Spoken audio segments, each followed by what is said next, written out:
Readings from the Little Flowers of St. Francis of Assisi in honor of the Year of Grace as proclaimed by Pope Leo XIV, and in honor of St. Francis of Assisi, who is the patron saint of this year. How St. Francis, on account of an uncharitable thought which he had concerning Brother Bernard, commanded the said brother that he should tread 3 times on his throat and mouth. St. Francis, that most devout servant of the crucified, through the rigor of his penance and by continual weeping, had almost lost his sight and become nearly blind. It came to pass on one occasion that he departed from the place where he was, and went to the place where Brother Bernard was to speak with him about divine things. And having arrived at that place, he found Brother Bernard in a wood, wholly raised up and united to God in prayer. Then St. Francis, going into the wood, called him. "Come," he said, "and speak with this blind man." And Brother Bernard answered him not, because he, being a man of deep contemplation, his mind was suspended above the earth and raised up to God. Now because this brother had a singular grace in speaking of God, as St. Francis had often proved, he desired the more to speak with him. Therefore, after some time, he called him a second and a third time, after the same manner. But neither did Brother Bernard hear him, nor consequently did he come to him, or give him any answer. Thereupon St. Francis departed, a little disconsolate, marveling within himself, and fretting because Brother Bernard, being called 3 times, did not come to him. Therefore, departing with this thought, St. Francis, when he had gone a little way, said to his companion, "Wait here for me." And he went to a solitary place hard by, and prostrated himself in prayer, begging of God that he would reveal to him why Brother Bernard did not answer him.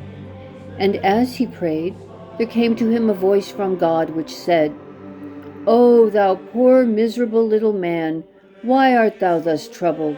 Should a man leave God for a creature?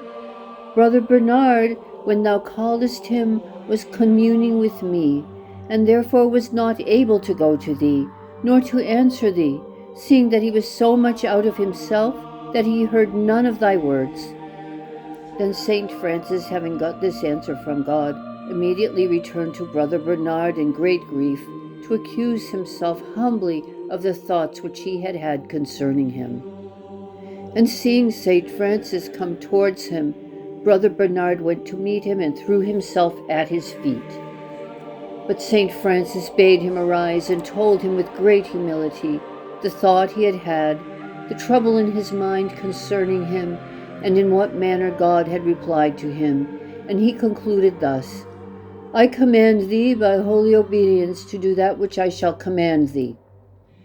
Then Brother Bernard, fearing that St. Francis would command him to do something excessive as was his wont, and wishing without fault to escape this obedience, answered him, "I am ready to do this obedience, if thou wilt promise me also to do that which I shall command thee." And St. Francis, having promised him, he said, "Now say, Father, what it is that thou wishest me to do."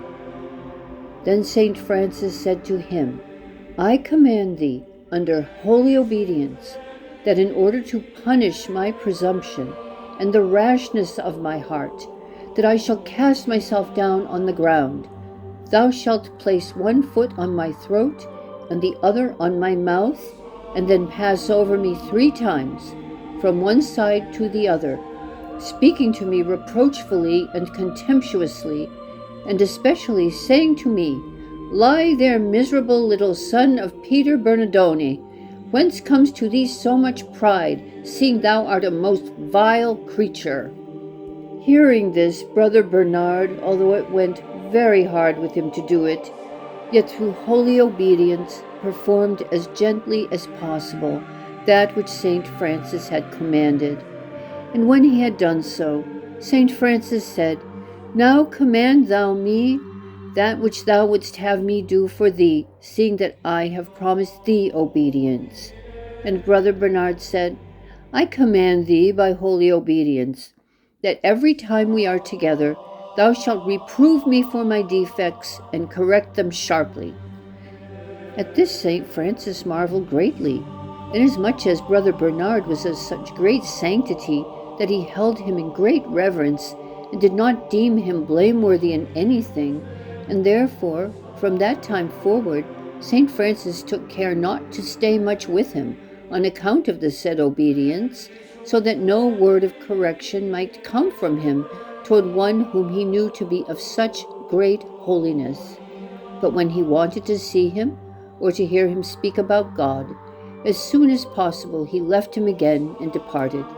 It was of the greatest edification to see with what charity and reverence and humility the Father St. Francis acted and spoke to Brother Bernard, his firstborn son. To the praise and glory of Jesus Christ and of the poor little one St. Francis. Amen.